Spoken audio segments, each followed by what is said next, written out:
signifie oubli. C'est un acte public solennel et collectif. Faute d'une période sont pardonnés au nom des intérêts supérieurs de la nation avide de cohésion. C'est une pratique connue de toutes les sociétés du monde et de tous les types de régimes depuis l'Antiquité, je l'ai dit en commission. Et je rappelle que c'est en 405 avant Jésus-Christ qu'on a vu le premier décret de l'amnistie à Athènes. Lors de la Révolution française de 1789, une loi d'amnistie avait absous les révolutionnaires et les contre-révolutionnaires. Au lendemain de la Deuxième Guerre mondiale, les nazis en Allemagne ont été amnistiés. Quelqu'un me disait que oui, ils n'ont pas été jugés. Je l'ai rappelé en me disant qu'il a parlé du tribunal de Nuremberg. C'est après qu'on a amnistié les nazis, oui. Mais après la révolution de 1789, c'est en plein procès qu'on a voté une loi d'amnistie. Et interroger les lois d'amnistie qui ont été votées ici au Sénégal. Qu'est-ce qui est plus dangereux d'être un séparatiste, n'est que rebelle? Et pourtant, on a voté une loi d'amnistie ici. Où étiez-vous? Vous savez, c'est pour vous dire que pour avancer, les nations ont besoin de pardonner pour se réconcilier avec elles-mêmes. Et c'est dans cette indispensable trajectoire historique que se situe la grande et salutaire décision de Monsieur le Président de la République, son Excellence Macky Sall. Sama gaay waa ex-Pastef ñëpp xam nañ ne duñ samay xarit faraluma leen bugguma ngeen gagné dara ci réew mi mais aujourd'hui il faut que ñu waxante dëgg gi xam nga mooy lan.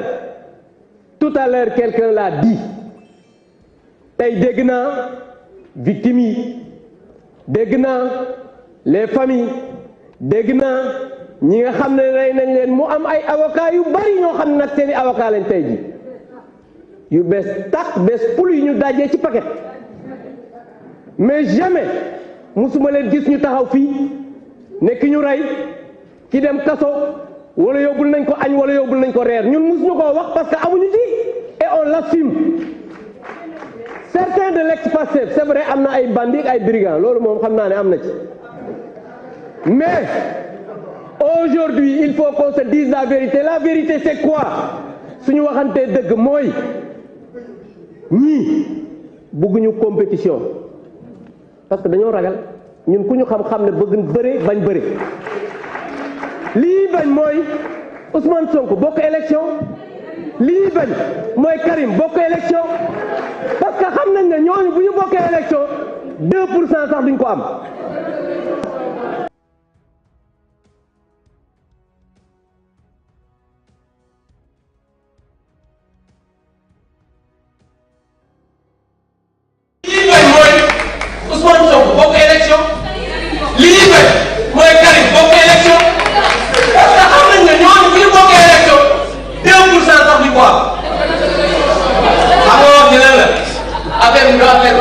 On est dans un pays qui a besoin du pardon. Le président de la République, son Excellence Macky Sall a dit que man li ma soxal ci réew mooy defuma un troisième mandat yokkuma sama mandat. J'ai réalisé énormément de choses dans ce pays. J'ai travaillé à ce que les Sénégalais mën a nekk benn. fexe naa këri diine yi nga xam ne ñoo nekk ci réew mi fu ci nekk ñu am koo xam ne dañ fa jàpp yàlla ci wàllu jàng mi ak ñi nga xam ne ay kilifa diine lañ yi ma soxla nag mooy réew mu dal réew moo xam ne nit ñi dañoo dajaloo réew moo xam ne boo demee Sénégal dinaa ko bàyyi ci dal ba ki nga xam ne moom mooy ñëw madame le ministre l'avait dit parce que monsieur le président mooy góor boobu nga xam ne ku ko yëngal du bouger donc je pense que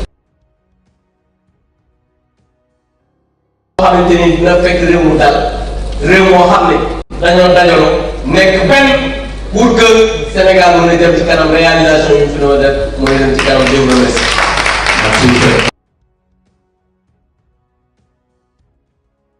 Merci. Vous avez la parole.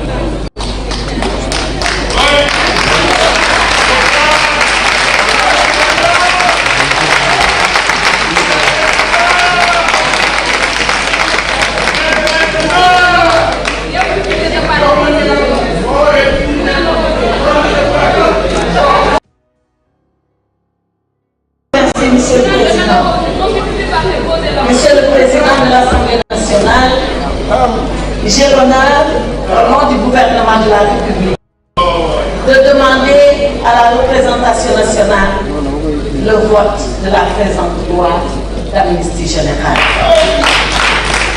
Monsieur le Président,